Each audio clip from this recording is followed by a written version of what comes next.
హైదరాబాద్ శివారులోని సీఎంఆర్ కాలేజీలో క్రికెట్ ఆడుతూ ఓ కుర్రాడు కుప్పకూలిపోయాడు. గుండెపోటు వచ్చి చనిపోయాడని వైద్యులు తేల్చారు. మరోచోట డిగ్రీ అప్పుడే అయిపోయిన విద్యార్థిని తన అనుభవాలను చెబుతూ కుప్పకూలిపోయారు. ఆమె కూడా గుండెపోటుతో చనిపోయారు. ఓ వ్యక్తి పెళ్లి వేడుకలో డ్యాన్స్ చేస్తూ హుషారుగా ఉంటూ కుప్పకూలిపోయారు. ఇవన్నీ గత వారం రోజుల్లో వైరల్ అయిన వీడియోస్. వైరల్ కాకుండా జరుగుతున్న ఇలాంటి హఠాత్ మరణాలు ఎన్ని ఉన్నాయో లెక్కించడం కష్టంగా మారుతోంది. హార్ట్అటాక్ అనేది గతంలో నడి వయసు దాటిన వారికి మాత్రమే వస్తుందని అనుకునేవారు. కానీ ఇప్పుడు పట్టుమని 20 ఏళ్లు నిండని వారిని కూడా పలకరిస్తోంది. అది కూడా మ్యాసివ్ హార్ట్ స్ట్రోకులు వస్తున్నాయి. క్షణంలోనే ప్రాణం పోతోంది. జీవితం క్షణభంగురం అని అందరూ చెప్పుకుంటారు. కానీ మరీ ఇలా ఏమాత్రం అనారోగ్య లక్షణాలు లేకుండా అప్పటికప్పుడు కుప్పకూలిపోవడం మాత్రం వైద్య నిపుణుల్ని సైతం ఆశ్చర్యానికి గురిచేస్తోంది. ఒకరిద్దరైతే వారికి తెలియని సమస్యలు ఉన్నాయని అనుకోవచ్చు. కానీ ఎక్కువ మందికి ఇలా జరుగుతుండడం మాత్రం ఖచ్చితంగా ఆలోచించాల్సిన విషయమే అంటున్నారు. ఈ సమస్యకు కారణాలను తెలుసుకోవడానికి శాస్త్రవేత్తలు ప్రయత్నిస్తున్నారు. తాజాగా నేషనల్ ఇన్స్టిట్యూట్ ఆఫ్ హెల్త్ దీని గురించి నిర్వహించిన స్టడీలో కొత్త విషయాలు తెలిసాయి.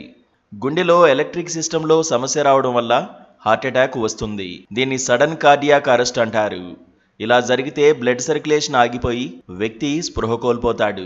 వెంటనే సిపిఆర్ లేదా డిఫిబ్రిలేటర్ సహాయం లేకపోతే కొన్ని నిమిషాల్లోనే మరణం తప్పదు. ఈ సమస్య యువతలో ఎందుకు వస్తోందని ఎన్ఐహెచ్ స్టడీ చేసింది. కొన్ని ఆసక్తికర విషయాలను బయటపెట్టింది. అప్పటికే హార్ట్ ప్రాబ్లమ్స్ ఉన్నవారికి సడన్ కార్డియాక్ అరెస్ట్ రిస్క్ ఎక్కువగా ఉంటుందని స్టడీ తేల్చింది. ఈ పరిస్థితిని ముందుగా గుర్తిస్తే ప్రాణాలను కాపాడొచ్చని తెలిపింది. కొందరిలో జన్యుపరంగా వచ్చే గుండె జబ్బులు ఎస్ఈఏకి కారణమవుతాయి.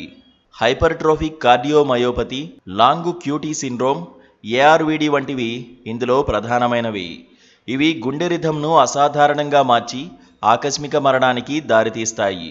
ఈ సమస్యలు ఉన్నవారిలో ఎలాంటి లక్షణాలు కనిపించకపోవడం వల్ల గుర్తించడం కష్టం. కుటుంబంలో ఎవరికైనా ఇలాంటి సమస్యలు ఉంటే జెనెటిక్ టెస్టింగ్ చేయించుకోవడం మంచిది. ఇలాంటి కేసులు యంగ్ స్పోర్ట్స్ పర్సన్స్లో ఎక్కువగా కనిపిస్తుంటాయి.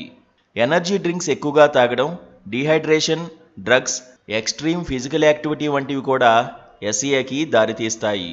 స్పోర్ట్స్ ఆడే యువతలో ఈ ట్రిగ్గర్స్ ఎక్కువగా కనిపిస్తాయని ఎన్ఐహెచ్ చెబుతోంది. ఉదాహరణకు కెఫీన్ ఎక్కువగా తీసుకుంటే గుండెపై ఒత్తిడి పడుతుంది. ఆరోగ్యకరమైన లైఫ్ స్టైల్తో ఈ ప్రమాదాన్ని తగ్గించవచ్చు. ఎస్ఈఏ చాలాసార్లు హెచ్చరిక లేకుండా వస్తుంది.